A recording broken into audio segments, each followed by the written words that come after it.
Welcome back to the Book and Life podcast. Today, I am your host, Crystal Fleming, and this will be our first week in November. So, well done, guys, for getting to November.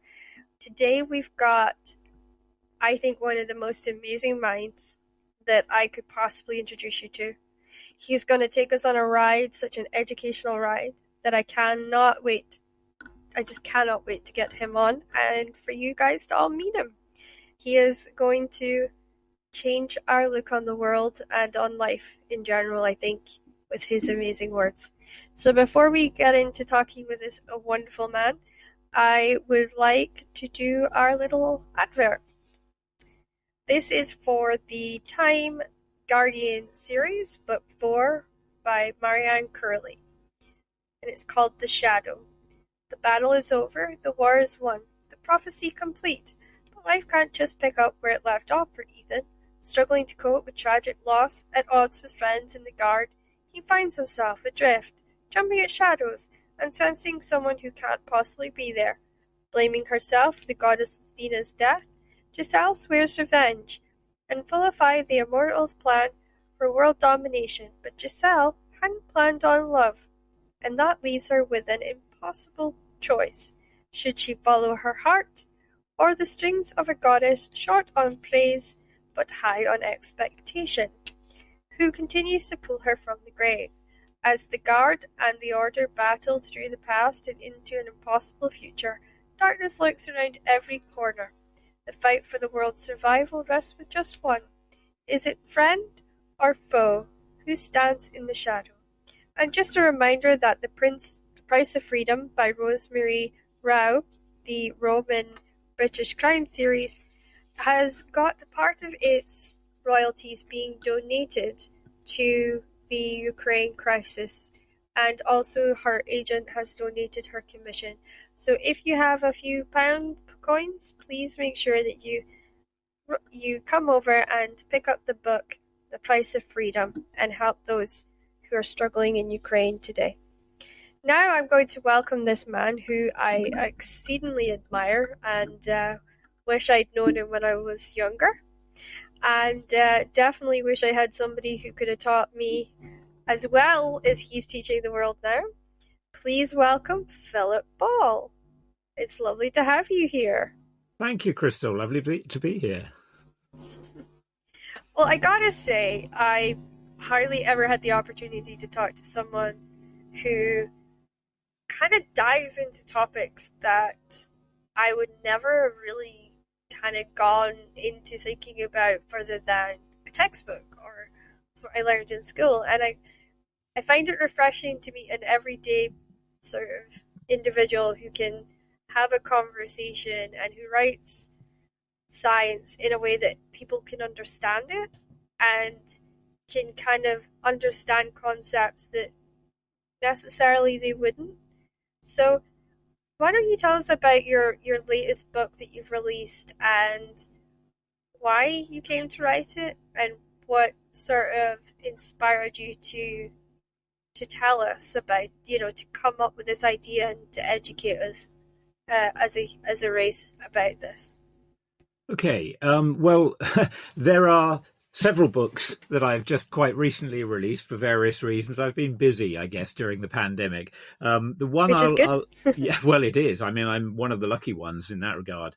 But the book that I'll tell you about, at least first of all, is called The Beauty of Chemistry. And this is actually a very image-heavy book, and it was one that wasn't my idea. It wasn't, in a sense, it wasn't my project. It was offered to me. It really started several years back when I used to, before the pandemic made it impossible, I used to go to China regularly. And one time I was there, it must have been 6 or 7 years ago now, I would guess. A Chinese guy got in touch with me by the name of Yen Liang, who I subsequently discovered makes the most fantastic videos of chemical processes. So they're kind of time-lapse videos of crystals forming and liquids mixing and things precipitating, and they just look gorgeous. They just look beautiful. He has a real skill for turning chemical processes into a kind of visual art. And he has a website called Envisioning Chemistry, which is about this. And he now works with an assistant, Winting Ju. So the two of them make these, put these things together. And Yen got in touch with me, and he is based in Beijing. And he said, I'd like to have a chat. This is what I do. Can we have a talk about maybe collaborating? And he jumped on the high-speed train, as it is now, from Beijing down to Shanghai, where I was, and we met up and chatted. And having seen by that stage his work, I said, well, I'd love to collaborate in some ways to, provide words for anything that you do. And several years later, he got in touch and he said, look, I've arranged to write this book, or to publish this book with MIT Press.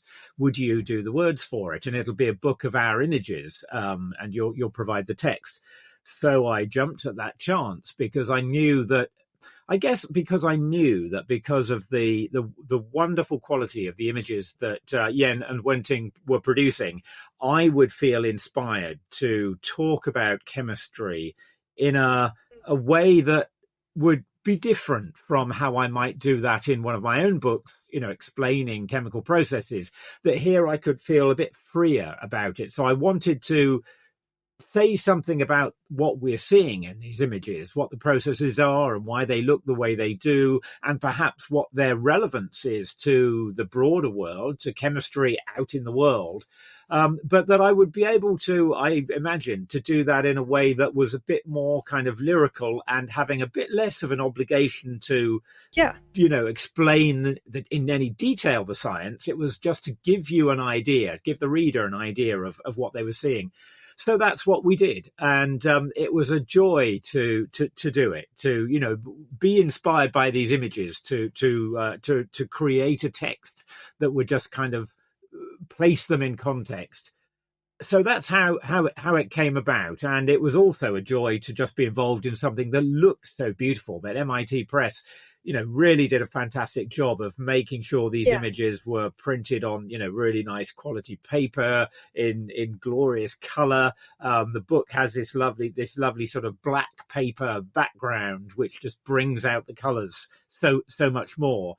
And it seemed to me to be a real opportunity to do one of the things that actually I've been passionate about ever since my first book, which I published, goodness knows, 1994, I'm afraid it was, which was also about chemistry. I trained as a chemist. My first degree was in chemistry, and I've always felt that chemistry gets a raw deal when we talk about science. It's the science people don't really know quite how to talk about it, how to sell it. It's always had a slightly unappealing sort of image, I suppose, in public perception. It's associated with chemical plants and dirty, polluting stuff. And I wanted to show people that actually, the world around us is chemical, that these processes are happening all around us, that there's a wonder and beauty out there in the chemical world. Yeah, and I think you really do achieve that with this novel. And I mean, there's got to be a lot of people who are going to pick up this book, and necessarily maybe a teenager might pick it up by accident in Waterstones and flick through it and be like, and it might change a lot of minds, and it might open up that kind of conversation about chemistry in a different way. And I think what you've done is exceptional, and I really look forward to seeing how it's embraced by our society and our readers out there.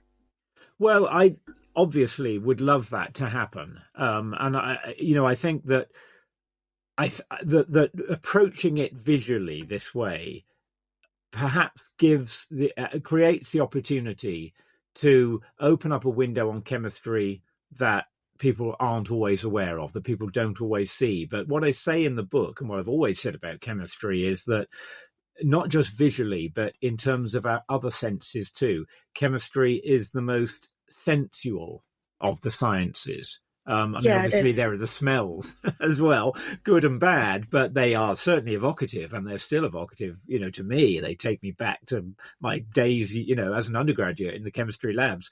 And there are the textures. There's the, even the glassware of chemistry is a thing of beauty if you have the right Yeah, it eye for is. it.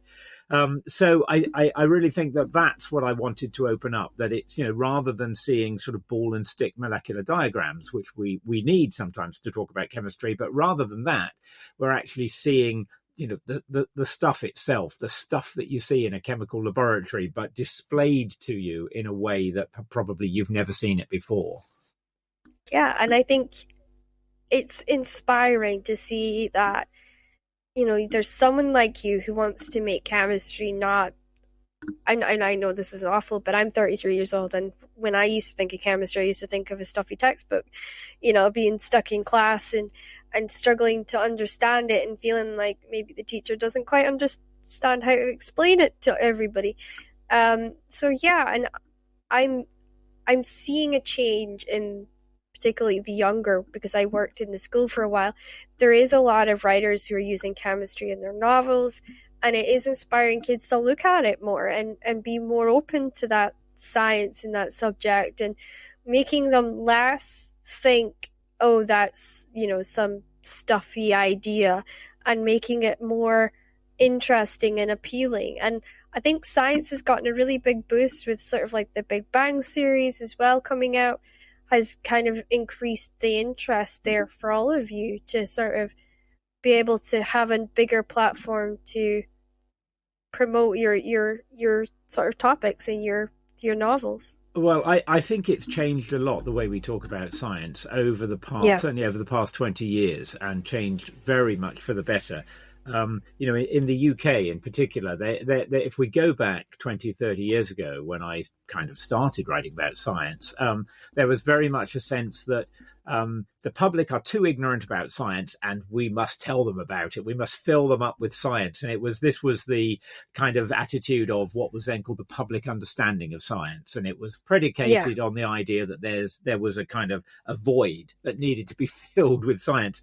And I think over the decades, that's kind of changed, and people have realized, no, that's not the way to do it. And it's not the way to do it for someone to stand up on the lectern and just tell people about science and, imagine that they're going to just imbibe it all and then agree with it, all the points of view that scientists have. I think what's happening now is that you see all kinds of new ways of engaging in science. And, Big Bang Theory is certainly one. I think the Brian Cox and Robin Ince's Infinite Monkey Cage is another, that it's, you can approach science as a kind of entertainment, in a good way, and at the same time get a lot of science across and encourage an enthusiasm for science. So take away this stuffy image of lecterns and, to be frank, old white men telling you about it, and do something different. And I think that's fantastic that has happened. And I think we're also seeing kind of, particularly for young girls, we're seeing a lot more female scientists in the media. We're seeing a sort of better representation. So that's also helping bring better attention to chemistry and yourself and the work that you're doing as a science writer, because it's opening that door and it's making girls feel like it's not an impossible place to go. And I think that's really good.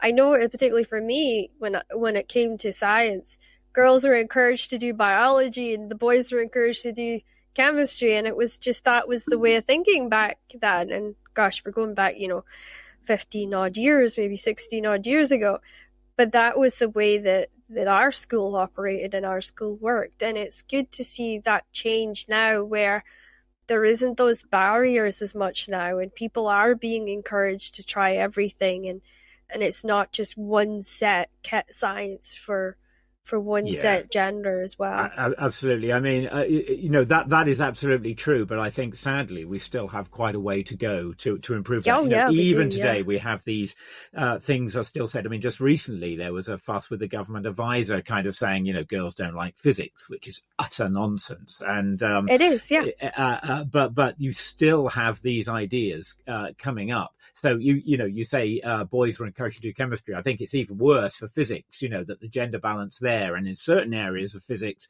perhaps more than others, it's terrible, the gender balance. And It is, I yeah. think it's, there's no doubt in my mind that is there, not because of anything innate, but because of the legacy we have, that you're not going to Yeah. overnight change, that there are still barriers for women in science of all sorts to, really advance their careers. There is still a perception of that you're perhaps not, you don't really belong there, you're not really welcome there, that still, female Yeah. scientists say this again and again, that they have that sense, and that, so often in an area like physics, they're the only woman in the room, just as you hear students of color and academics of color saying, they're the only black person in the room. So Yeah. there's still an awful lot of work to be done in the sciences. I'm glad that it's happening, but it's, we absolutely mustn't be complacent about it. There's still a lot more that needs changing. Yeah, and I mean, I will never forget going into physics, and rather than it being a very open atmosphere, our teacher sort of stood up and he read a list of all the students that wouldn't be able to handle the mathematics of it. And that was embarrassing to me because I was on that list. I was second from the top, and it was done by last name at the time, and I just felt very embarrassed that we weren't even allowed to see this, physics display or a demonstration because they didn't think we were smart enough to understand it.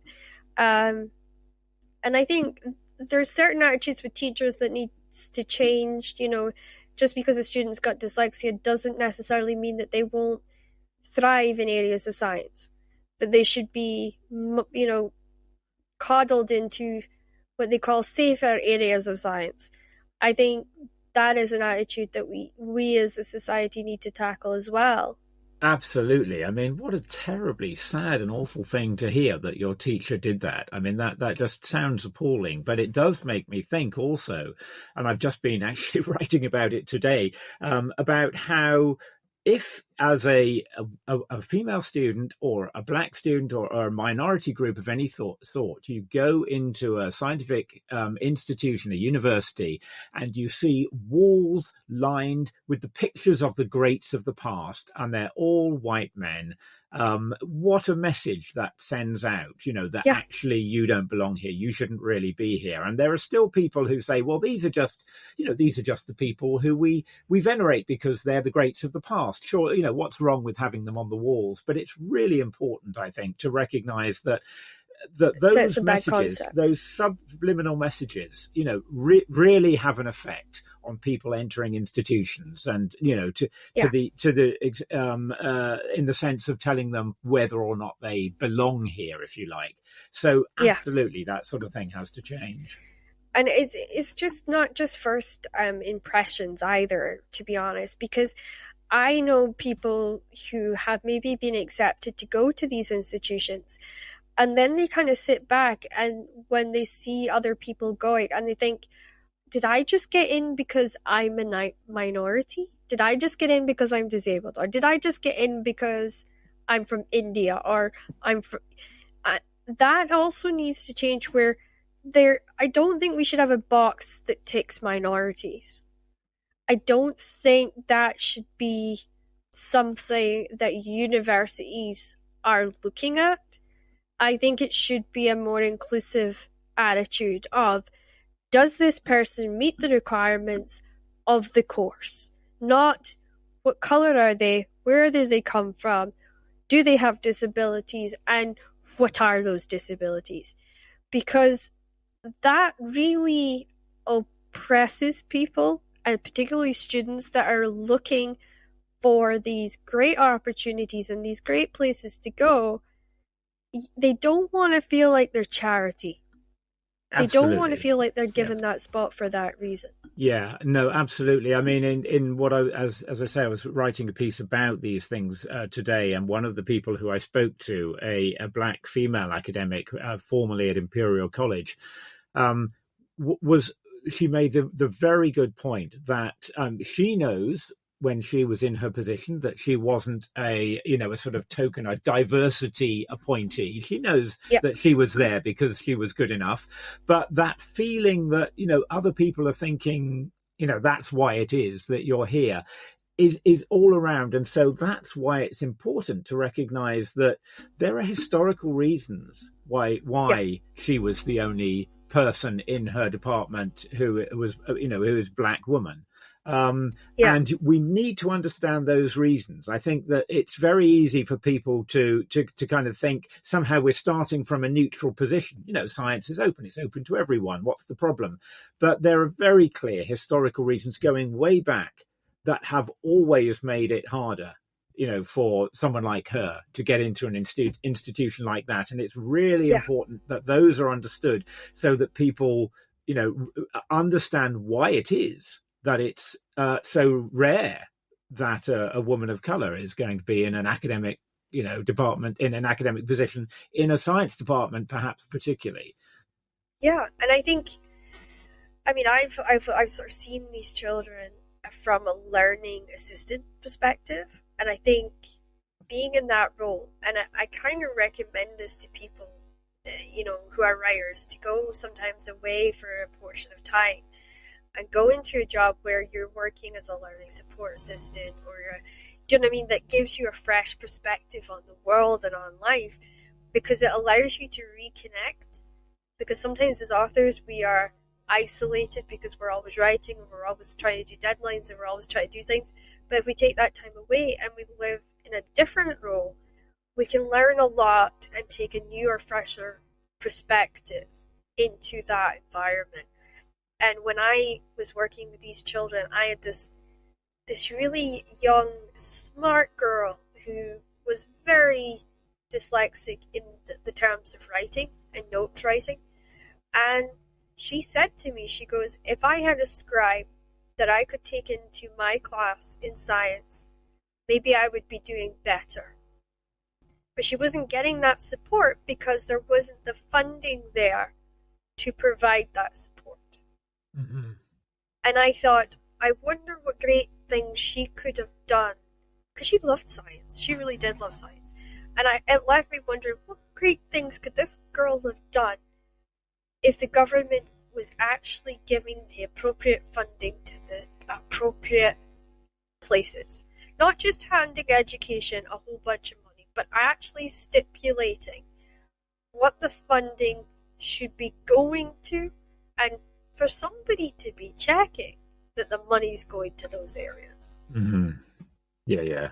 No, absolutely. And you mentioned there, you sort of suggested there quite rightly that what this is really about in the end is actually getting better science. That Yeah, we can be absolutely certain that you're not going to be getting all of the best ideas from a subsection of the demographic. That yeah, increasing diversity is not just, although it's a good enough reason for itself that yeah, addresses inequality, but actually it's going to give you better science. That seems yes. unambiguous. So that needs to be recognized too. Yeah, and I think by doing podcasts like this, and this is a very inclusive podcast, I have had disabled authors on, I've had new authors on, I've had authors that's been on for 30, 40 years doing this. And by opening up these conversations and having such a vast amount of different writers on, I'm allowing listeners to discover worlds that they wouldn't otherwise get to touch on. Like, you wouldn't, a romance reader could be, who could secretly love science but doesn't want to be open to that or tell people that, but will hear your podcast today and will feel that kind of pride in her heart or pride in her chest that might make her go after that and might make her feel confident in speaking up and feel confident for going after what she dreams about and things like that. And that's why I am desperately trying to include as many different writers and as many different academics on this as I can, and as many different walks of life, because I think as a society, if we don't have these big open platforms, we're really losing out. We're losing out on this huge universe of ideas and concepts and ways of looking on life that we wouldn't otherwise learn about. Yeah, absolutely. Yep. So it's totally truly agree. An honor to have you here today. Oh, thank you. I know it's a bit different with the stuff I normally talk about, but it's such a pleasure to have you, and I just admire what you've been able to do, and that book is so pretty. And to be honest with you, I'm not somebody that has a huge level of understanding of science, but it made me a little bit excited about science, and I haven't looked at a science book since I was at school. And I was like, oh, this looks really cool. I can't wait. My cousin is really into science. So I was like, oh, I have to buy that for him because he'll really get into it. But that's the point, is opening up people's minds and really expressing themselves.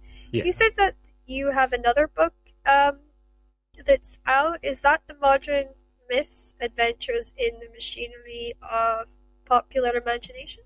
That's right. I have it just here. I just happened to have it here. I didn't have it ready to bring to hand, but at least that is one of them. I have a book coming out, in about 3 weeks' time, actually, a new one. But this is the one. This is one of the other ones that came out last year, and this actually isn't a science book. It's really about a sort of cultural and literary history. So yes, it's called The Modern Myths, and that's really what it's exploring. I'm suggesting in this book that we have modern myths, and I mean myths in the classical sense. They serve the same function as the ancient Greek myths did, or the ancient Norse myths, or the myths of any culture. We are still producing myths, and so I look in this book at I ask, what are they? And by modern, I mean from early modern times, as historians put it, so kind of from the 18th century. So the earliest one I look at is Robinson Crusoe.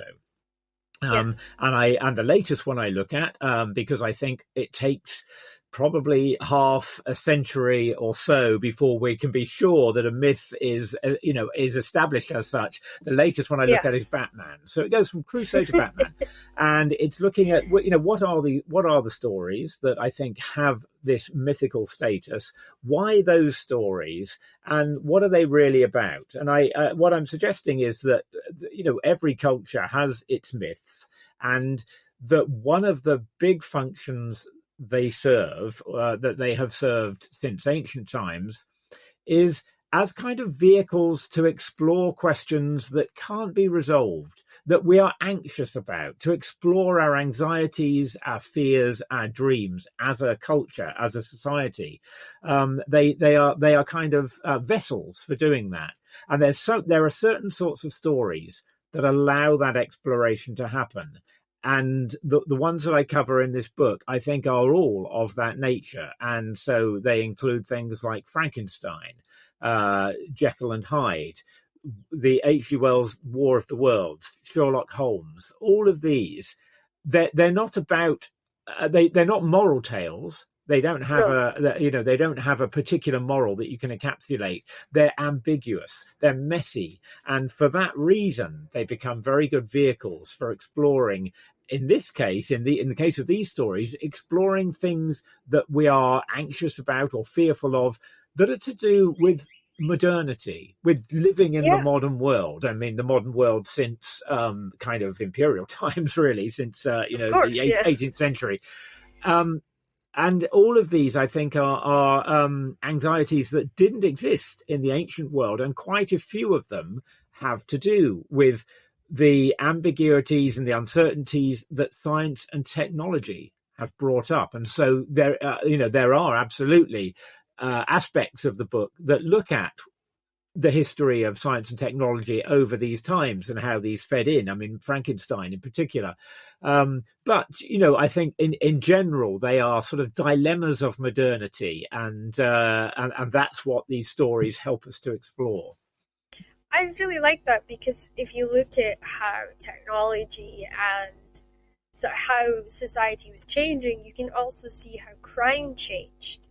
And you can see how that became a huge anxiety for people because there was the rise of the serial killer, there was the rise of all these awful, awful things.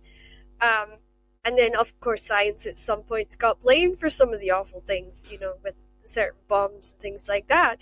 I I love the idea of diving into that, and I don't know if it's because I was forced to read Frankenstein for my second year of Open Uni, um, but I kind of like the idea that somebody's going to kind of dive into that and really sort of explore all that. So what drew you to write that? Why did you feel a need to write that book? Well, it absolutely is the case that I felt a need to write it. Actually, that's often the case with the books I write. It's not that I'm looking around for a subject and I think, oh, maybe that would be interesting. It's actually that I sort of feel this is a book I have to write. And this is absolutely the case with this one. And the reason for that, I think, at least in part, was that some of these myths I just found in Frankenstein in particular, I found coming up again and again in talking about the social context of science. So, for example, I wrote a book way back over 10 years ago called Unnatural, which was looking at at what that word means, what it's meant culturally. What do we mean when we call something unnatural? And it's something that's often used now to talk about, for example, new advances in assisted reproduction. So going back to sort of the early days of IVF and embryo research, every time a new step forward is taken, and IVF was a classic example of this. At first, it's received as something unnatural, and so what does that mean? And it's no coincidence that often then the headlines start talking about Frankenstein. They mentioned, these sound like Frankenstein experiments. It was the same with when genetic engineering started coming in. We had Frankenfoods and so on. And so I kind of thought in that book, I thought, well, what's going on there? Scientists often just get very frustrated and, throw up their hands in despair and say, why are we always compared to Dr. Frankenstein? Whereas I wanted to say, well, okay, it's fair enough to complain about that, and I understand your frustration, but actually we need to get underneath this. We need to understand what's going on here. What is it about Frankenstein that seems to be able to serve that role of being a vehicle for the fears that these advances bring up? So let's have a look at that. And so that was certainly what I did with that Frankenstein seemed to keep coming up. I wrote another book about invisibility as a cultural idea, going back to Plato, actually, where we sort of first hear about a ring of invisibility, and going all the way through to the modern science of something called metamaterials, which are used to make a kind of invisibility shield. You can make things kind of invisible by surrounding them with metamaterials. And I thought it was kind of interesting that scientists were using this really a mythical idea, a magical idea of invisibility to explain what they were doing. And what I wanted to say in that book was, actually, this is a more complicated idea than you think. You think you're just saying, look, we're making things disappear and so you can't see them. But actually, I said in the book, invisibility has always had associated with it negative aspects, that it's people fear what that might give you. And in particular, they fear that if we had this power of invisibility, it would corrupt us. That is what Plato talked about. And that is what H.G. Wells talked about in The Invisible Man. So again, I wanted to open up the kind of mythical underpinnings of, the metaphors that scientists use. And so I think, having sort of seen this happen in contextualizing science, I think I sort of figured, actually, there's something going on here with these stories that we use. What is it? What is it about these stories that makes us do that? So it was really sort of as an outcome of looking at the roles of science and technology as they are perceived in society that made me realize we have these stories that speak to that. So let's open them up. And I kind of hope that we keep opening our minds up, because things like stem cells and stem cell treatment, I know a lot of people feel that's against their religions and stuff, but that is future medicine, that's future technology and future science that could save a lot of lives. And I think we need to kind of keep our minds open to that. And I think when everyone was talking about the COVID vaccine and how, they thought this was going to alter our DNA, this, idea or concept that was what this vaccine would do, there was that element of fear. And I think you really touch on that with this book, because every time something new comes out of science, and particularly out of technology, we seem to fear it a little bit. And then when we get used to that idea, it's okay. But I think if we can find a way to be open about it and investigate it and then make up our own minds as a society, rather than just jump into the anxiety of it, we might have a better acceptance, and we might actually find more things that work for us, and rather than being closed off to it. That's really what I wanted to say. And, with things like embryo research and stem cell research, what I wanted to sort of say about that is, look, we're still falling back on these old fears. And I think that part of the reason for that, I'm not saying, it can get in the way, it can be obstructive, and it can inhibit potentially very useful science. But I think the way to deal with that is not just to shout at people, stop being so superstitious, stop being so stupid, actually this science is going to help you, is actually to understand where those fears are coming from and why they are expressed in these same ways, why they are expressed in these Frankenstein tropes, to understand what that fear is really about. I think the COVID pandemic has been so interesting and so revealing in that respect.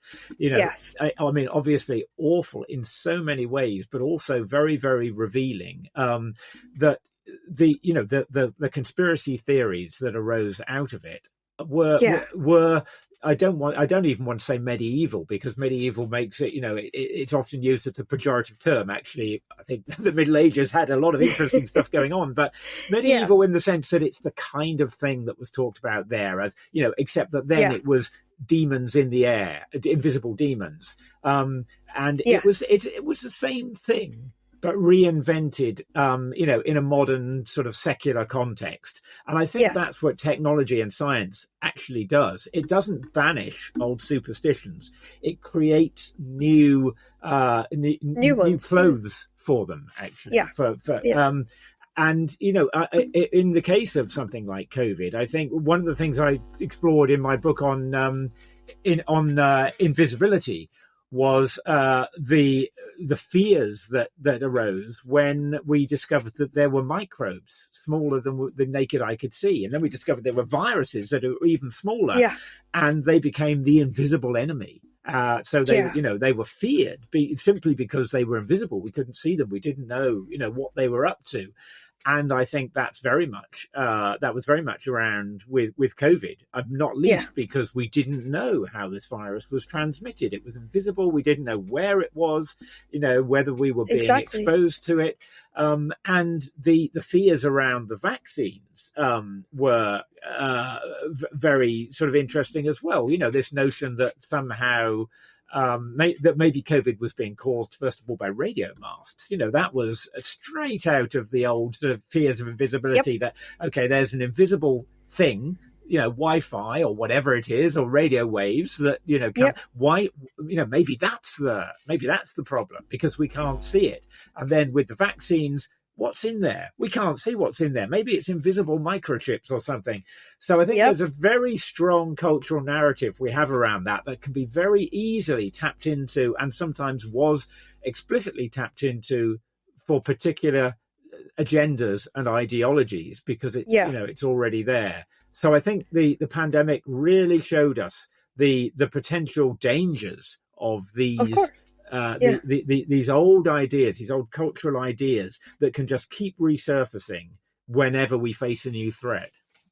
I would agree. And I don't know if you agree with this train of thought, but when I looked at the reactions to COVID and vaccines and people not being vaccinated against normal things, and I compared it to how Britain looks at it compared to how America looks at it. I wonder if the education is maybe why there was such a different reaction, because it came across as there was a much more severe conspiracy theory reaction from the States compared to what we were seeing in the UK.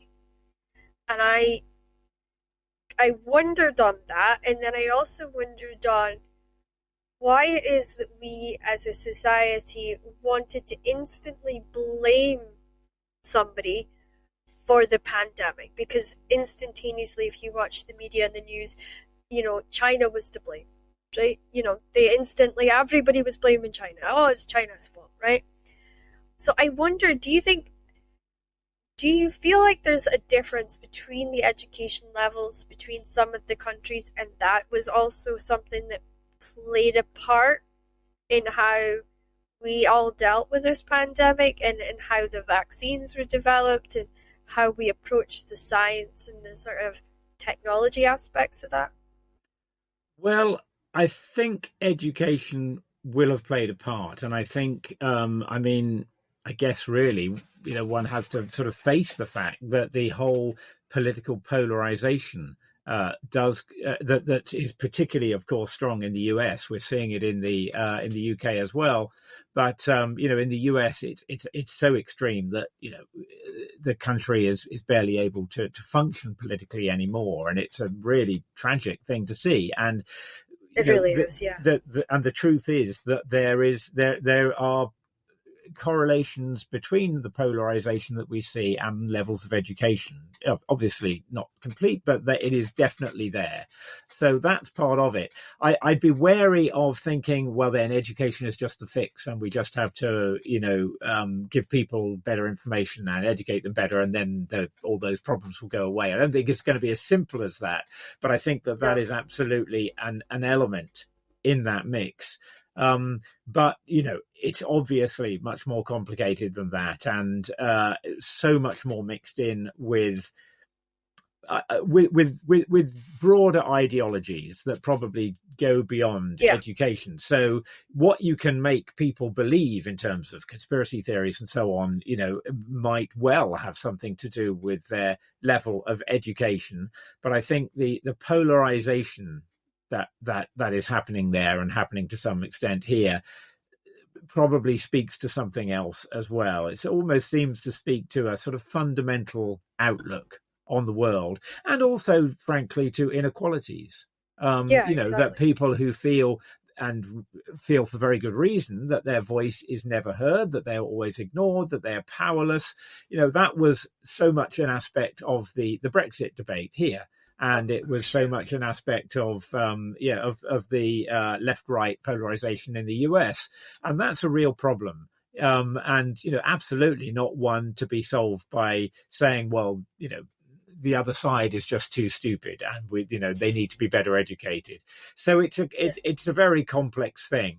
But I would absolutely like to think that doing something about disparities in education would be a part of tackling that issue. Yeah, I think universal sort of education programs that is leveled out across the states, rather than having the social divides, might help, but also trying to undo the social divides that's been there for the very beginning of the country and when it was actually conceived. I think that would be a major step for them, if they can actually look at the ways to break down those walls of between, the ones that have money, the ones that don't. How do we make this country a more level and inclusive playing field? By universally coming up with a medical care system like we have, that means that everybody can be treated and everybody can have the right level of care, so that there's not that same level of divide between classes. And I think if everyone was treated equally, I think that would start to undo a lot of this mass hysteria that we see that comes out of the US. And what we forget is that our kids nowadays, they are all watching US stuff. They're watching US media, they're watching US shows, they're being very much tied up in the US culture. And they actually know a lot more about what's going on in the US than they do about what's going on here. And that's maybe something that we as a society maybe should be keeping an eye on as we progress, because we might start to see the same problems that the US has starting to arrive here. And I think COVID showed us a little bit of that, because it showed us some of the conspiracy theories. It showed us some of the terror. And we saw that with the vaccination numbers. We saw that with the level of people that were getting sick, the ones that wouldn't comply with the rules. We were able to see that response. And that's maybe something as a society we should just be a little bit aware of and be more ready to try and prevent something like that, or prevent us from going down that route. Yeah.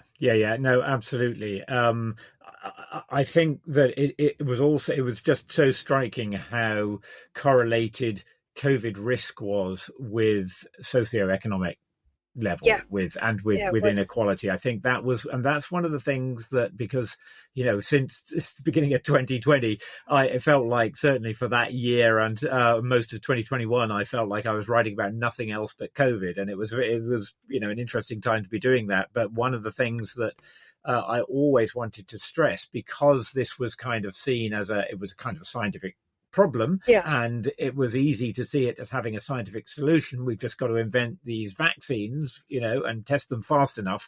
And I think it's really important that we emerge from the pandemic, when we do, which we haven't done yet, with an understanding that that's never going to solve the problem enough. If the roots of the problem are inequality, are socioeconomic, that you really have to tackle that. You can't science your way out of a problem like that. And I think it's so important. It's fantastic that we have, and amazing that we have these vaccines, and I'm so grateful for it. But that's not, that can't be seen as the sort of end solution to a challenge like this. Yeah. So what are you working on now? What are you excited about to share with us? What's this new releases that you're getting excited about, and the energy starting to rise up inside you for? Well, I have a book coming out later this month, later in June, which is called The Book of Minds, Minds. So not think stuff you dig in the ground, but in our brain. Or is it in our brain? Is partly what it's talking about. And what it's really doing is asking the question, what kinds of minds can exist, aside from us? We know we have minds, or at least we know individually we have minds. We take it on trust that everyone else does too. But what else is out there? And more generally, there's a lot of interest now in animal cognition, animal behavior, understanding animal minds, if you want to put it that way. But what I wanted to do was to say, I think it would be helpful to think of it in the framework of a space of possible minds, that of all the kinds of minds that might exist. What is that space like? It's not going to be, people have kind of drawn crude sort of diagrams sometimes of of different dimensions of mind. So some, for example, say, well, there's kind of experiencing, there's a degree of feeling, and there's intelligence, sort of how good you are at doing stuff, if you like.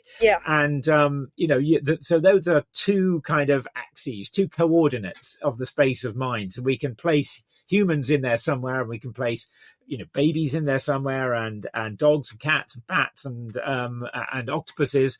But actually, I think the real space of possible minds has lots of different coordinates. It's multidimensional. And so what are they? Where are the things that we know about? And it gives a way of comparing not just us with other animals, but I talk in the book about the question of, do plants have minds? Because there is actually a serious sort of movement, really, within plant biology, from some plant biologists, who absolutely assert that it is valid to think of plants as having a kind of mind. Some people, I mean, some people even believe that everything living has a kind of sentience, even if for a bacterium it's very, very minimal. It's not nothing. And then there's, of course, the discussion about AI. And, will we be able to create AI minds? I'm confident in saying, the computer I'm looking at the moment has no mind. It's interesting that we treat it sometimes as if it does. We kind of thinking, why did you do that? And why are you being so awkward and slow today? And we plead with it. Yeah. Exactly. But I think we can be confident that at the moment it doesn't actually have a mind. There is nothing it is like to be my laptop at the moment. But it's not at all clear that that's always going to be the case. Even for the foreseeable future, that may change. So I talk about to what extent, might we be able to create minds? What might they look like? And I certainly want to challenge the idea that is sometimes around, that as computers get bigger and bigger and bigger, more and more transistors in their silicon circuits, eventually they'll kind of say hello and they'll become conscious and they'll be like us, except that they might be malevolent, but otherwise like us. I want, that's this kind of sci-fi idea. And I say in the book, scary idea, yeah. And of course it is, but again, let's excavate why we think of it that way. There's a long tradition. That might be a lot to do with Hollywood, to be fair. And Hollywood is picking up on older traditions. You can trace that back to Frankenstein and earlier. Yeah. But actually, I'm saying I think AI is kind of, at the moment, there's no reason to think that it's taking a trajectory that is kind of converging towards human minds. It might be going off somewhere else entirely in this space of possible minds. So we need to understand what sort of proto minds we might be making, and are they the ones we want? And if we want to make them better, and if we want to give them more human-like attributes, might we have to really think about how to build that in explicitly, rather than just hoping that as they get cleverer, they become more human-like. So it's really a way of talking about this, in general, about, and I talk about aliens too. What can we say, if anything, about what alien minds might be like? And it's not nothing. I think we have some things to go on there. So it's really a book about that. It's about the kinds of minds that can exist, and what we can say about them, what this space might look like, and where are we in that? Yeah, no, I think that's incredible. And I mean, I knew nothing about those kinds of things, and I've been very lucky. I know a friend of mine called Shane Helms, and he introduced me to the idea of minds outside of humans, because he did a podcast a very long time ago, and he was a huge fan of, it's an alien show. Oh dear me, I've forgotten the name of it now. There's a lot of them. This one's been on for a long time. Something about blaming it on the aliens or something like that.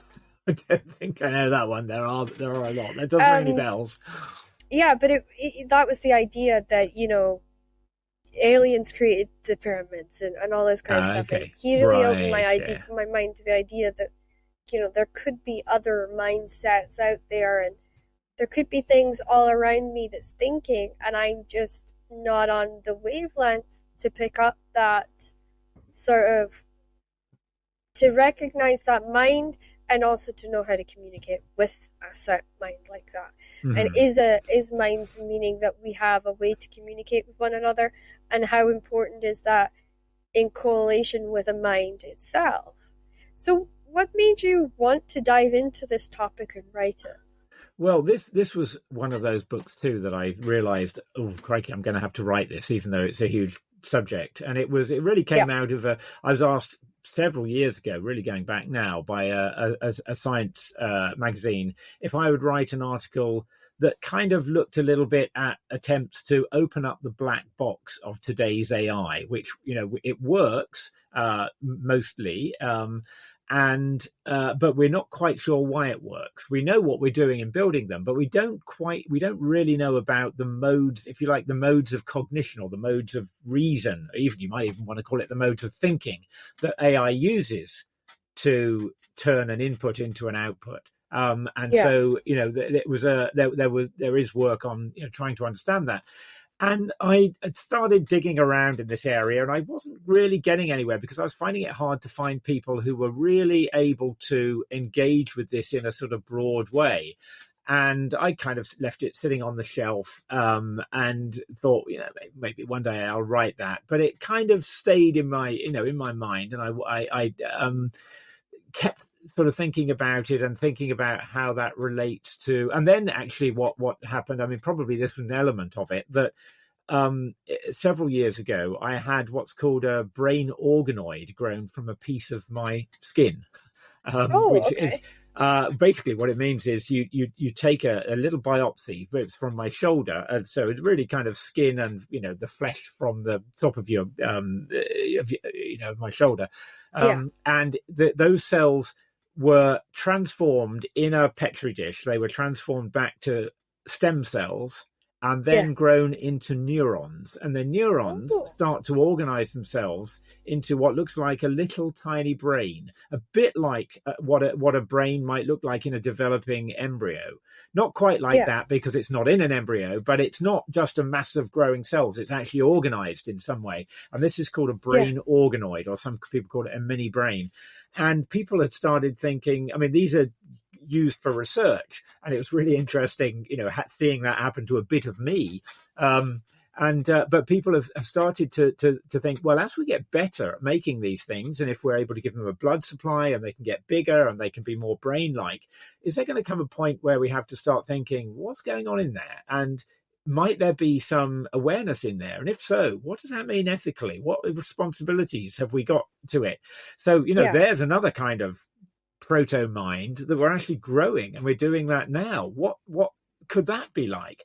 And I think And those what things came. medical implications does it Oh, have? well, they are used for example, they allow people to study things that happen in brains without actually having a real brain, because you can't Yeah, experiment on a live human brain. You can look at a dead no, one, but there's not much you can find out about that.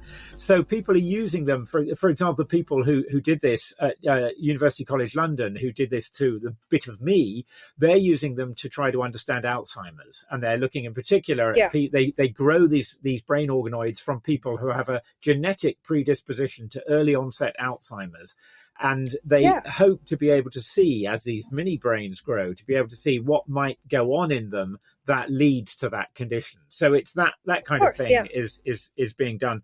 And so this was in 2019, and I was lucky enough to be invited to go to Harvard Medical School for 3 months as a sort of visiting researcher or visiting academic. And yeah, so I spent the summer there, and it was almost as soon as I arrived at Harvard that I suddenly realized, you know what, that article on AI that I wrote, actually, that's a book, and it's a book about not just about yeah, what's going on inside AI. It's a book about what's going on inside brain organoids and animals and whatever.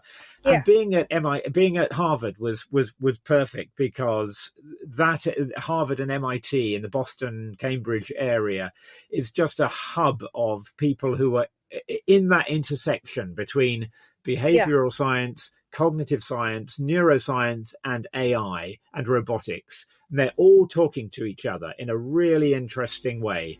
And so I could just go and talk to people, and the book sort of came out of that. That's amazing. And just to have that experience and that opportunity to do that probably was what made that come alive, if you think on it. Well, I think it was very interesting, actually, to me, just in terms of how these things come about. That I think, had I been sitting at home that summer, it probably wouldn't have occurred to me. But plucking No. me and my family out and plonking us down in Boston, for us to sort of start afresh for 3 months, Yeah. probably just flipped something in my brain enough that I realised this is what I need to do with those ideas.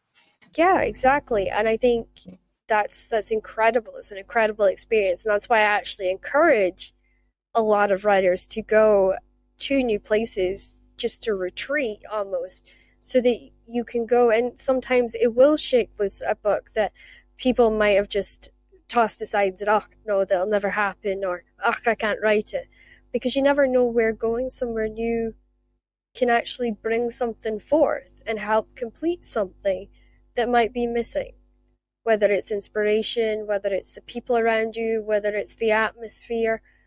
Sometimes travel can be a benefit to writers in the writing process. Absolutely. Yeah. I mean, I think this was such a, reminder to me. And I mean, of course, for the last 2 years, the opportunities to do that I have been know so it's been limited. limited, And yeah. it's been really hard just kind of, sitting sometimes for weeks on end, inside the home and not going beyond the front gate at the beginning of the lockdown. Trust me, I know that very well. Yeah. I was We high all do. risk, so you can imagine Oh, for me, gosh. I didn't get put on high risk till 3 months into the first COVID issues. So like it was kind of just after lockdown had started, and I wasn't really sure what my place was, and then they phoned me up and they were like, yeah, you're high risk, so you're working from home now. And I'm like, but how do I do my job from home?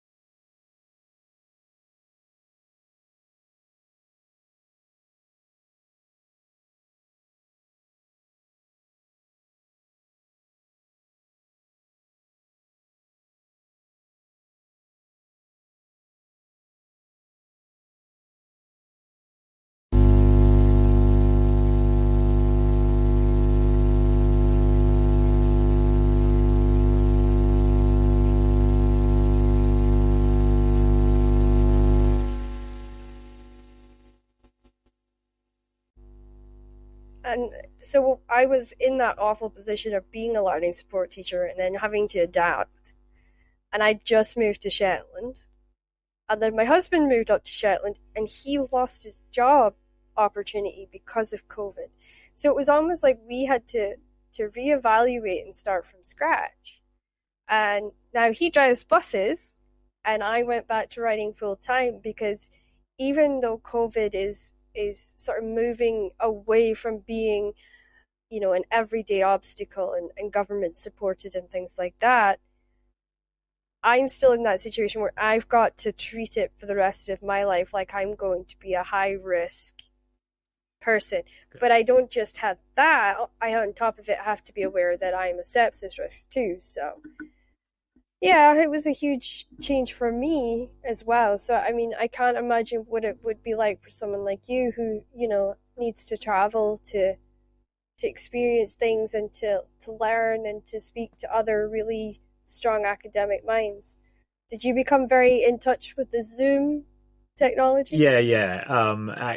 We had to adapt to that very quickly, and in fact, in many ways, it was probably literally a lifesaver. It was fantastic Yeah. to be able to do that, and I think it's interesting that within science we realized actually we should be doing this much more. We shouldn't all be going to conferences and meetings all over the world. There's no need for it, and actually it's more inclusive in lots of ways to do it virtually, or at least partly virtually. So that's a good thing potentially that's come out of it. I mean, I think it's interesting that I heard I saw a lot of fiction writers in particular saying, I've got all this time on my hands, but I can't write. I just can't do it. And it feels trivial anyway to be writing fiction when we're in the middle of this thing.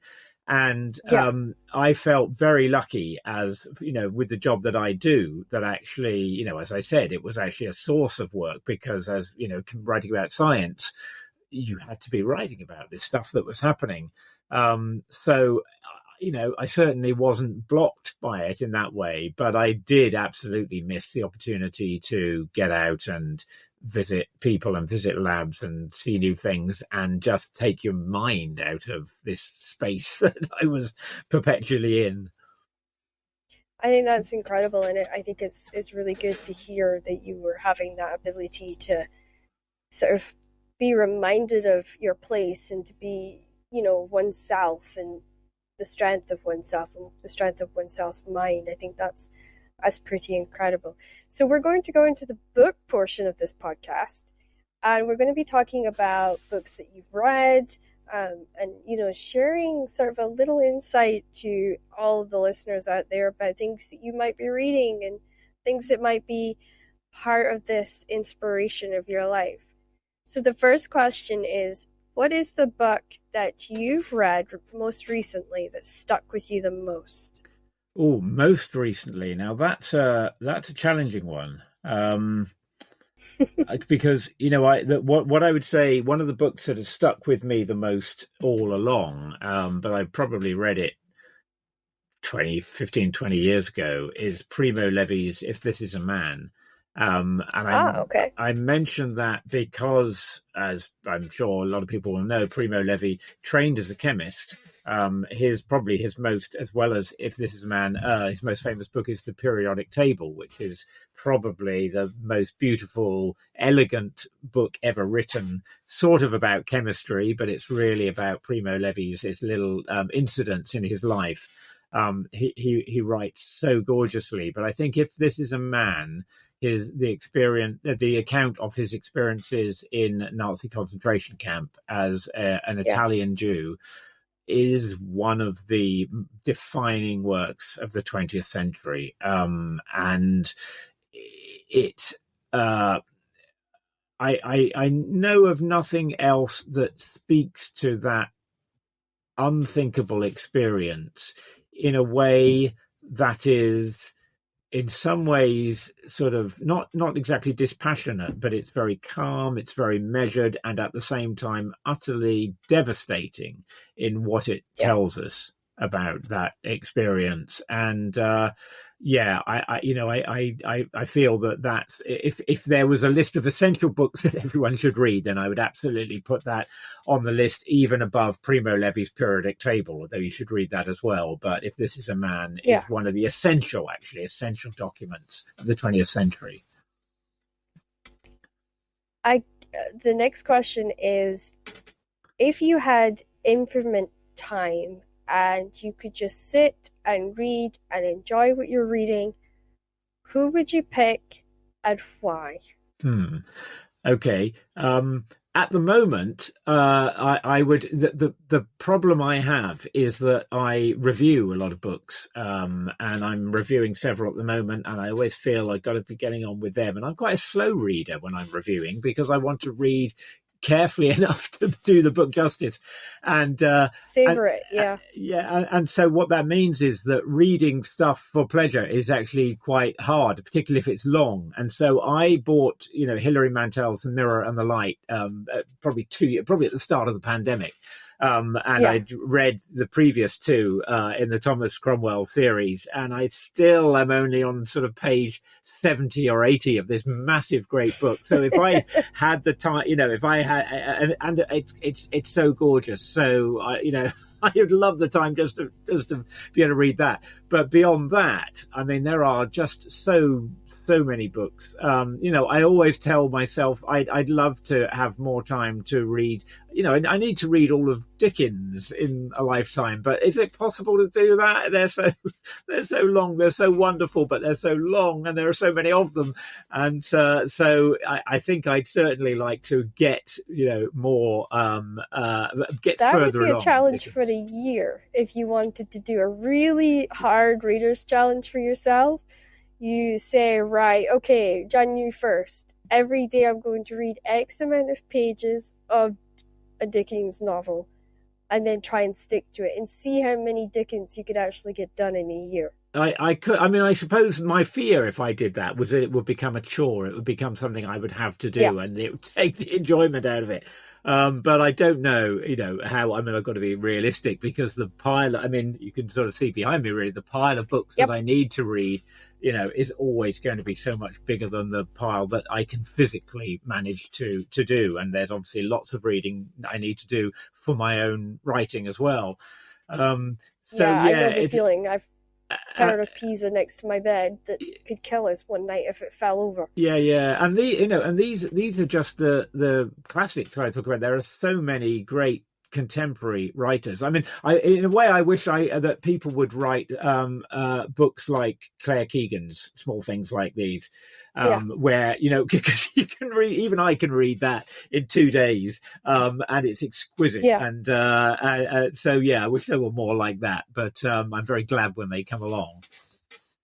Yeah. Oh no, I totally understand that. because some of the books that I love and I admire, they're just so long. But I was just thinking there about how you were speaking about sort of anxieties and myths in your writing. If you ever get a chance, if you ever look into Catherine Cookson, she wrote fantastically about the anxiety within the common class. So all of her novels, no matter what time period she wrote in, was very much specifically targeting the angst and the sort of weight of that social class at that time. Okay, right. And there was a cleverness to what she wrote. And I think if you're ever kind of wanting to dive deeper into that, and maybe deeper into a way how she really has a really good knack for showing how other minds maybe works and thinks, she should be one that you might check out and just see what you could pick up from it. Because she does really short ones, really short books. Right. And then she does sort of bigger ones. That's good. I like that. Much more detail. Yeah. Right. But she's a very famous British writer. She was made a dame by the Queen, and the Queen was a huge fan of hers. But she's sort of being forgotten now as the generation that read her is slowly going away and slowly passing away. So maybe you'll find something in there that might help and might give you a little bit more insight, because she herself was dyslexic and dealt with mental health issues and anxieties, and I think she really encapsulates a lot of the anxieties that's plagued society since the very beginning. Right. Okay. Interesting. Thank you. Sorry, I have a tendency to recommend books on this show, so people end up walking away with like 5 or 6 at least. So, if feel free to ignore if need be. Is there an author, past and present, who influenced you, inspired you, and made you excited about books? And if so, why? I mean, there are so many authors who have made me excited about books and who I love to read and who I always look forward to reading. I mean, everything Kazuo Ishiguro writes, I will read, because he always does something extraordinary. But in terms of the writing that I do, if I'm thinking of people sort of writing, close to the genres that I write in and about science in particular, there are a couple of, I've always enjoyed, like so many other people, have always enjoyed the way Oliver Sacks writes. He just has such a beautiful way of putting things. So pretty much anything by Oliver, I'll gladly read. One of my favorite books about science is Richard Holmes' The Age of Wonder, which is it's a look at Richard is a biographer, really, and particularly a biographer of the Romantic poets. But he became interested in that early 19th century period when those guys, when Shelley and particularly Coleridge were talking to scientists, were talking to people like Humphrey Davy. And there was this sense at that time that scientists were opening up a world of wonders, an astonishing world. He starts with the voyage of Joseph Banks. So in the late 18th century, finding literally new worlds going around in his sea voyages. And then he looks particularly at people like Davy and their interactions with poets. But for one thing, it's a beautifully written book, and it's a lovely way of looking at how those worlds came together. And it also it ends with something that is almost a manifesto to me now, because Richard talks about how we need, almost literally his words, are broader, more generous ways of thinking and writing about science, getting rid of the old boundaries of science against religion, science against the arts. And that is something I so totally subscribe to, that I'm very glad that Richard put it down in such an elegant way. Yeah, no, I think that is really cool, and I think that's a really good way of looking at it. And I love those choices. So when you go to a bookstore, when we could go to bookstores, or if we were shopping online on an online bookstore, where would you say that you wander to? What genre would you say you wander to, and why?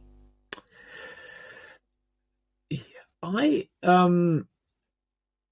probably tend not to go to the science books. I try to resist that tendency to say, "Am I on the shelves?" Yeah. Probably best not for me to ask that, because often the answer is no. But if I'm browsing, then I probably browse through, and actually we've got some really good bookshops around where I am in southeast London that are very good for browsing, and the best shops almost do the job for you. They find the interesting new stuff and set it out for you. And what tends to draw me then is contemporary fiction. And it's often books that I will have maybe just heard about, but don't really know much more about them. I think that's probably how I sort of came to read Claire Keegan's book, because I'd seen good reviews about it, but was just intrigued by what that was about.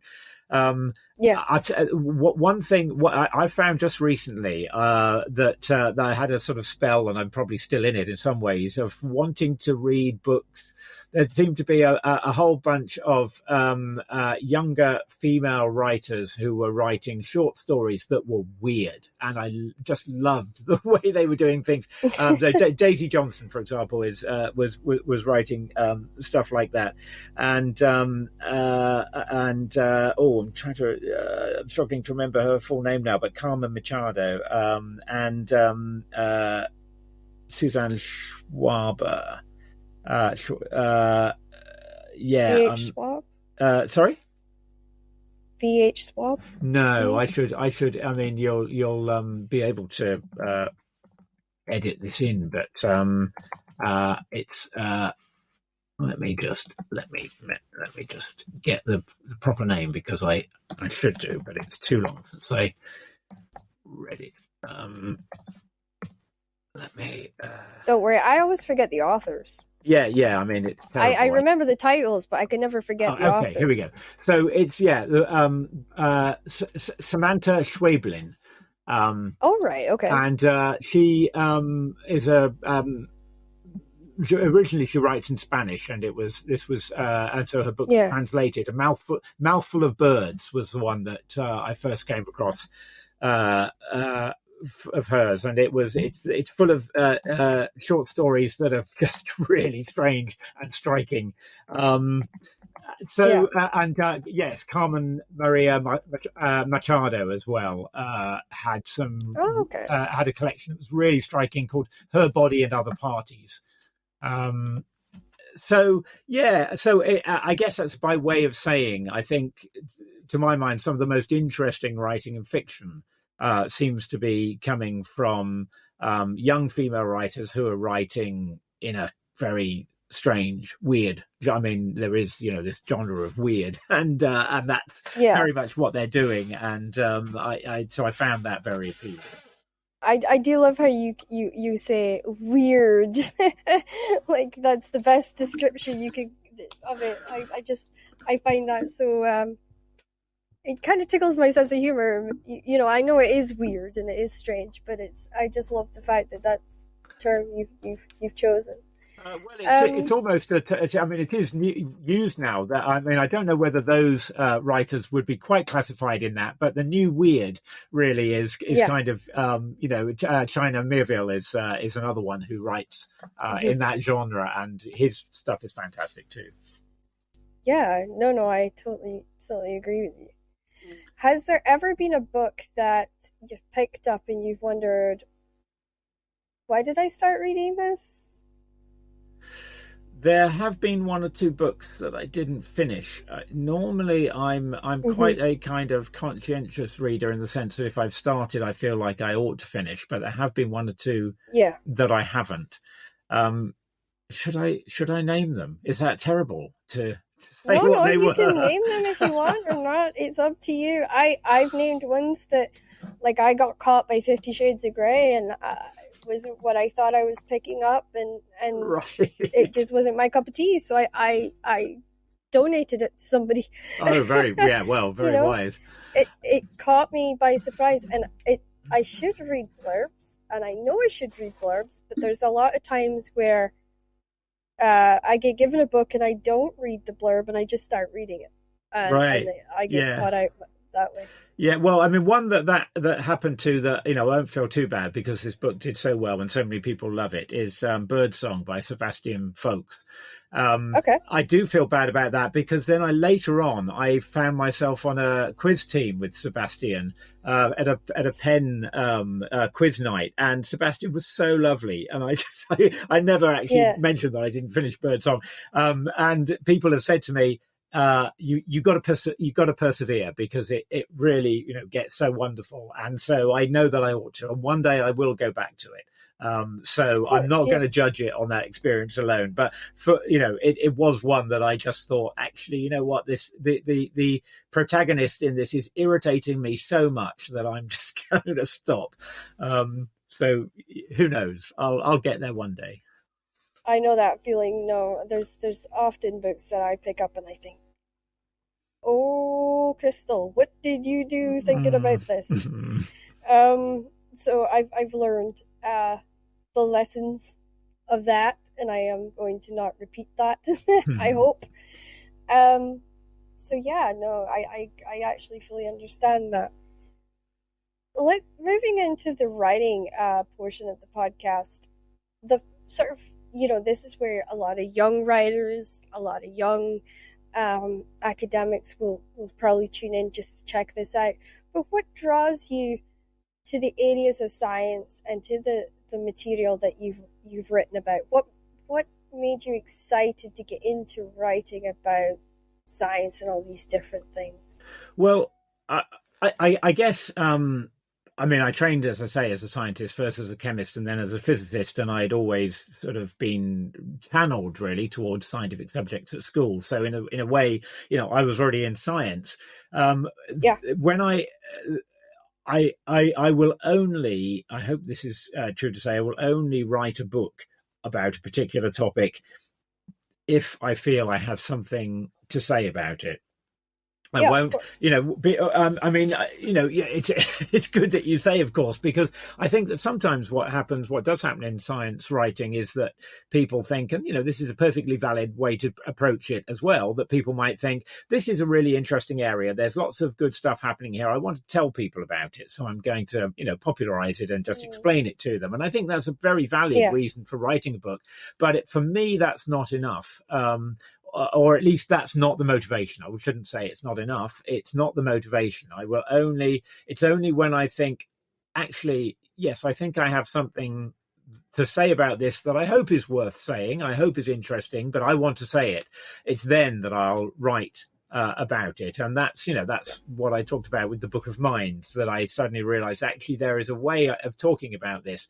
It's what happened with my book on quantum mechanics, Beyond Weird, which I sort of felt Yeah. like there's loads of popular science books about quantum mechanics. Do we really need another one? But actually, there's something I think needs saying about quantum mechanics that I haven't said in other books, and so that's what I'm going to try and do. And I guess I sort of feel like that. If I'm asked for advice about writing science books, that's certainly the way I would put it across. That you need to know what it is you want to say, or at least that you need to feel that you have something to say. Maybe the experience Yeah. of writing the book and researching the book will clarify what it is that you want to say. That's often what I've found. But nevertheless, if there isn't something, if you're just kind of explaining it but without anything really to say about it, then maybe think twice about whether this is something you really want to go for.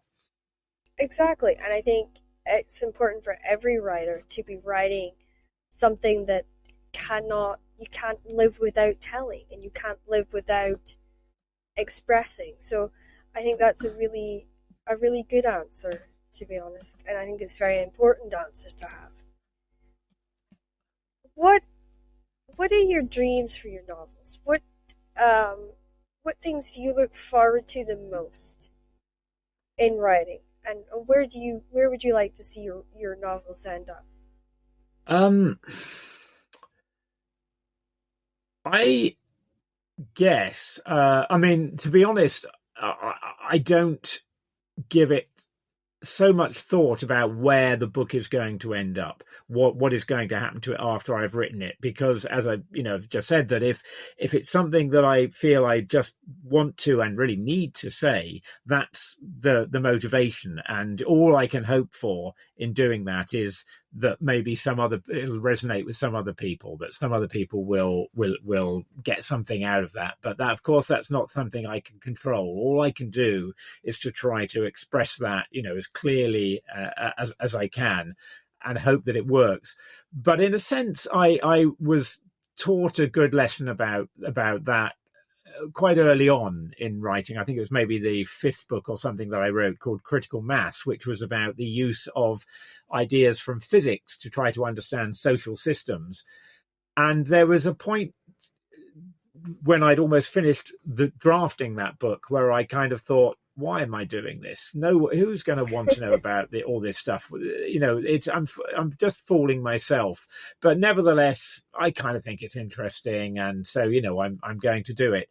And then that was the book that won a big science book award, and lots of people bought it. It's probably sold better than any other book that I've written. I don't kind of feel it's the best thing I've ever written, but it seemed to work. It seemed to to do something that people found useful. And so that sort of taught me to, not heed that voice. And I think all writers have that voice at some point in what they're doing that says, this is rubbish. You're wasting your time. Forget it. And yeah, so I've got used to, and I'm kind of at that stage at the moment with the Book of Minds. But I know well enough that I have to not heed that voice, to just trust my instincts in having, if it was going to be a waste of time, that should be evident very early on. If you've got this far, it probably isn't. It's just that you get to that stage. And also, don't have expectations for what's going to happen to the book. I expected that one to, be a small seller, and it became, in my relative terms, a big seller. And there's no way I could have influenced that or tried to write. If I tried to write it to make it a big seller, it probably wouldn't have been as good a book. So, yeah, I sort of realized, let go of that, let go of expectations, and just do what you want to do with this book. It's the best advice I've heard, because to be honest with you, you can't make a book succeed any other way than writing it as true to how you feel it or hear that voice. And I think that's probably the biggest and nicest bit of advice that any writer could hear, and anybody who wishes to tell their story to the world. So, what's been the biggest trial that you've had to overcome on your journey as an author? I would guess it's the one that I'm still struggling with, and probably always will do, that having come out of a background of science, there is always looking over my shoulder, probably my PhD supervisor, to be honest, or, what he represents, the scientific community, saying, actually, what you've just written isn't technically correct. You've got to spell out, a little caveat, or put in a footnote, or say more to get it exact. And you have to put in all these other things that were also done that are also relevant.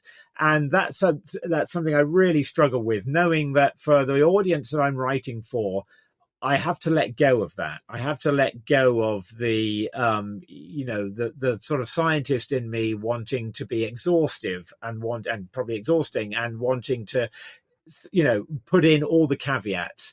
You have to find a way in talking about science that's good enough. And there's probably always going to be someone who's going to nitpick and say, actually, that's not technically correct. But recognizing that we can all make mistakes, and that sometimes you might write things that are just wrong, and then, you want to correct them. But recognizing that, beyond that, you have to recognize, you just have to let go of that, scientific sort of way of trying to convey things with all the pros and cons and so on, because people aren't going to, all you can hope to do is get the gist across.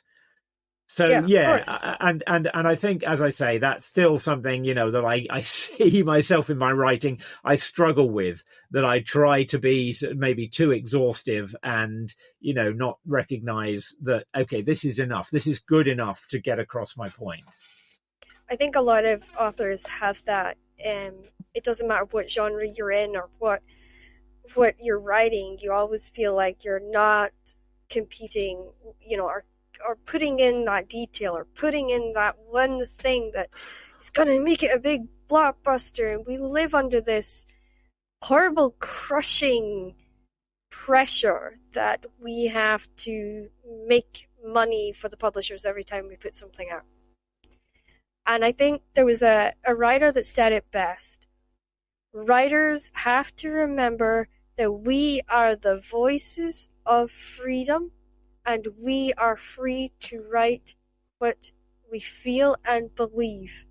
And that is got to be the most important thing. I think I've slightly changed it, but that statements came from Ursula Le Guin, who wrote The Dispossessed.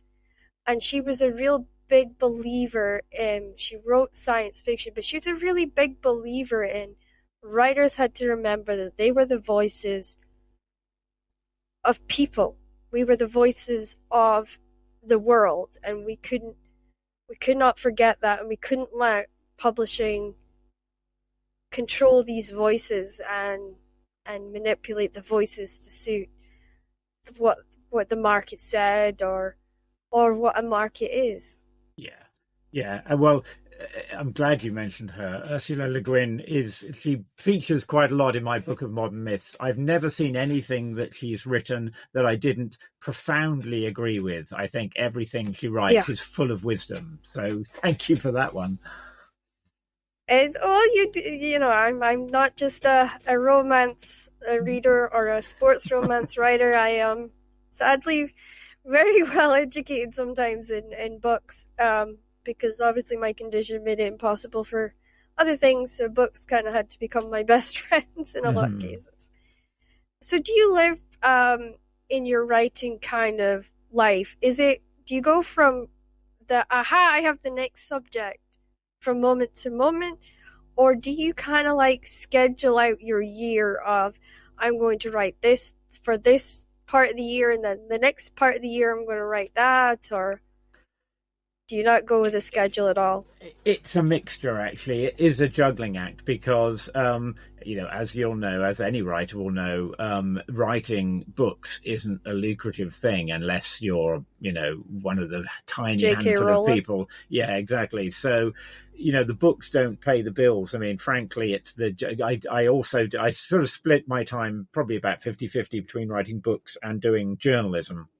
Mostly science journalism, and it's really the journalism that subsidizes the books. So I have to be constantly juggling to, be making sure that I've got enough articles, in the pipeline, and pitching new ones and so on, while not filling up all my time doing that and leaving enough for the books. So that's kind of how it works. That I try to, it is just juggling to make sure that I'm leaving enough time to actually get the books done as well. But that's always changing, depending on how much is on my plate at any moment. Well, I must admit, I will be emailing you later because I have a science sort of topic that I would have loved to have seen explored by a journalist, but will not be explored unless somebody like me actually brings it up, because I spend a lot of time, I understand a lot of what stem cells does, and I understand a lot of science now more than I did when I was a teenager, because I had to study my own condition. I had to become a master of my own condition in order to have the full range of movement I have and to be able to live as well as I do. And so I'll talk to you after the show about that, because I think there's a topic that is not being covered by science writing, and I think maybe you could be the voice that changes that and could really make a difference. Well, you never know. Let me know by all means. Yeah. So how what is the biggest strains that you have when it comes to writing these sort of books and putting your life sort of on hold to write these sort of books? Sorry, what is the biggest strain? So what you mean? What is hardest in doing it? Yeah, really? yeah. What's the things like that you maybe give up, or what's the biggest pressures that you feel when it comes to writing these sort of things? To be honest, well, I mean, it's a good question. I guess I feel actually to be able to do what I do and to be able to, make a good enough living to be able to do it, I feel tremendously privileged to be able to do that, and very, very lucky to be able to do that, because for most writers, I know it's very hard and they have to have other jobs, which I haven't really had to do. So actually, to be honest, I don't really feel that way. It is, it does mean a lot of juggling in terms of, just being a freelancer, being self-employed has its challenges. But I feel incredibly lucky to be able to choose subjects, myself, and then just to research them and write them, and to sometimes be able to go to places and talk to people about them. So aside from the inevitable challenges of being a freelancer, I just feel very lucky to be able to do that. I don't know if that's exactly what you were expecting, but I do feel it's a great answer, because it gives us insight into your life. It gives us insight into how your experiences are, and how you're living, and that's what a lot of listeners want to know. And it's because they feel like they're getting to know you. And it's breaking down some of those walls and some of those barriers. So it's a really good answer. So to finish off our podcast, we're going into the life portion with a little bit of a game at the end. But for now, let's focus a bit on your life. What's the first thing that you do when you need to de-stress from editing, or from writing, from researching, and having to pitch new stories? What is it that you do to go and de-stress? Play the piano. That was not an answer I was expecting. Right. You totally threw me on that one. I thought you were going to say I go read. Oh, right. No. I need something else entirely, to engage a different part of my brain, and that is what does it. Yeah.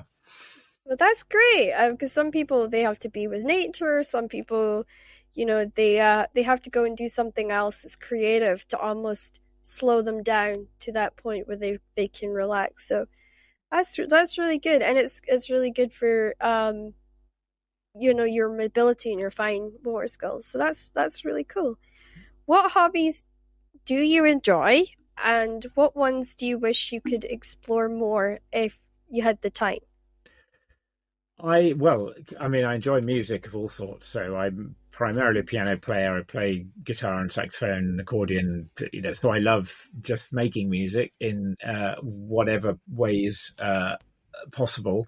It is true that I love getting outside and being able to walk, and I wish I could do more of that. Until several years ago, I really enjoyed playing football. And I just got to the stage where I started breaking bones. I broke my leg, and then that healed, and then I broke my wrist, and that healed. And I figured, actually, I think nature is telling me it's time to hang up my boots. I'm getting on. So yeah. So now I've taken up. When I was young, I used to play badminton, was my sport, and now I've taken that up again, and it's great. It's lovely. So I love that. I used to play that with my dad, and I adored those times on the courts. I really did. Right. I just find it really relaxing, and it's safer than horse riding. So I bet, yes, safer than football as well so far. Yeah. Yeah. Well, my dad's an expert with that. He ripped countless muscles. He actually ripped his hamstring. So he said he had a bruise from his lower back all the way to his toes. And I thought, ow, and you still went back and played football? Are you crazy? So yeah, I never understood that. But it's what he loved at the time. So what would be the one thing, if there was anything in the world that you could do for a day, like anything in the world, like an astronaut, you could be a gummy worm, what would you be for one day if you could be absolutely anything, and why?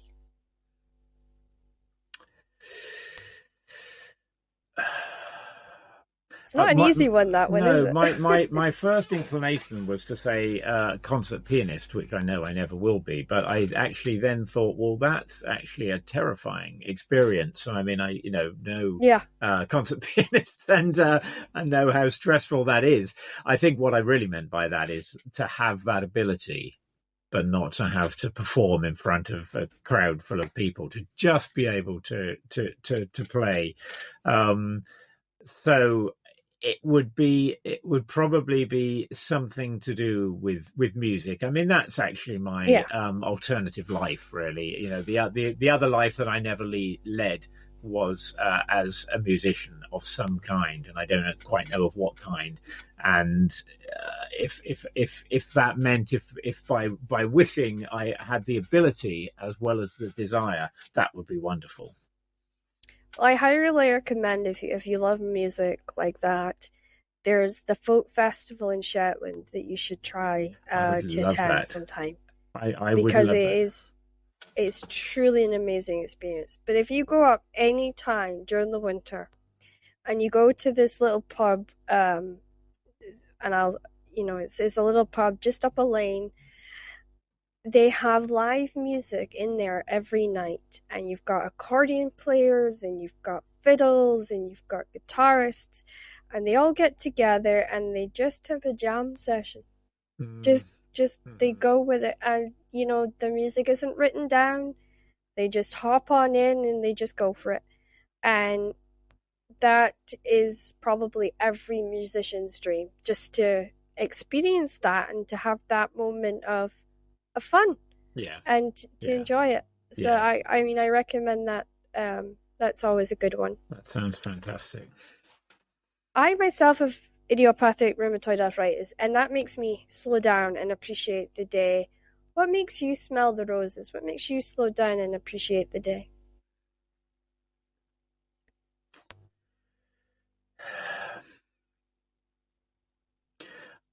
I wonder whether it's actually being. I think travel is good for that. It's being somewhere unfamiliar. What Yeah. immediately comes to mind is being somewhere Mediterranean. Maybe that's because it's been so impossible for so long. But Somewhere yeah, nice and warm. I think the warmth, yeah, and the just the sort of ambience is so different there. Living in London, you just get used to being fast. Um, so yeah, I think take me out and plonk me somewhere on the Portuguese coast, or something like that, somewhere in Italy. That would do me. That would make me slow down and notice much more. So, where's your favorite place during the day to go and curl up and read? Is it the garden, a conservatory? Do you go to a cafe? Is there a reader's nook that you like to go to? Where's your place to just go and curl up? I mean, I usually end up doing it late at night, sort of on the sofa downstairs. But that's probably not the ideal. I think now, at this time of year, the sun is actually shining outside, and I think we're lucky enough to have a garden here. There is a very nice hammock in the garden, and that would be that. You've reminded me, actually, Crystal, that's what I need to do. That's where I need to go. And that would probably make me read much more in a much more focused way than being inside with all the other distractions. Yeah, sometimes you just need somebody to just give you a nudge of a reminder and make things special. So, we're on the fun part of the show. This is the part that most authors dread and all the readers get excited about because they love to hear what weird and strange answers we're going to come up with. So, I gave you a slight theme for the word game. Now, you can either do word association or you can tie it to a book, whether it's a memory of a book or a book you've read or something that sort of brings you to that time. And that's kind of how this game works. So are you ready? Okay, I'll go for books, probably. Yeah, let's give it a go. Okay.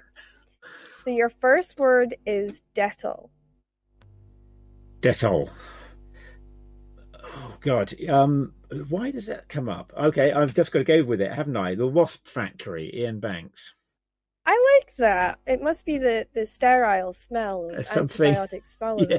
Yeah. Goodness knows. I like that. What about lemons?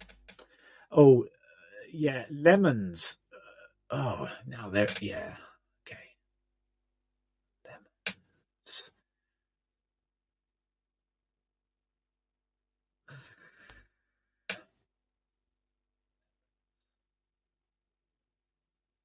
God, where's that going to go? Shouldn't think too much about this. Just the first one that comes to your mind. Yeah, lemons. I mean, it's probably just because it's in my mind of Premier Levy's periodic table, but I suspect that's just because that was what was there earlier. I think lemons is going to go somewhere else. Lemons is kind of going towards something by Angela Carter. Why is that? Oh, okay. Don't quite know which one. She's the author. Oh, you can pick the author. The author is fine. Okay. What about oranges? Okay, that's easier because immediately I'm on the right route, and so that takes me to Jeanette Winterson. Ah, okay. We're getting on a roll now. Spinning globes. Spinning globes. Okay, that's that book by Peter Carey. Now, what was it about? It was I'm going to have to look it up. It was of an automaton, a glass automaton. Okay. Yeah, let's get. I've got to get the book. It was too long ago since I read it. The Chemistry of Tears. That's it. Ah, okay. Right. Okay, next one is chalk. Chalk.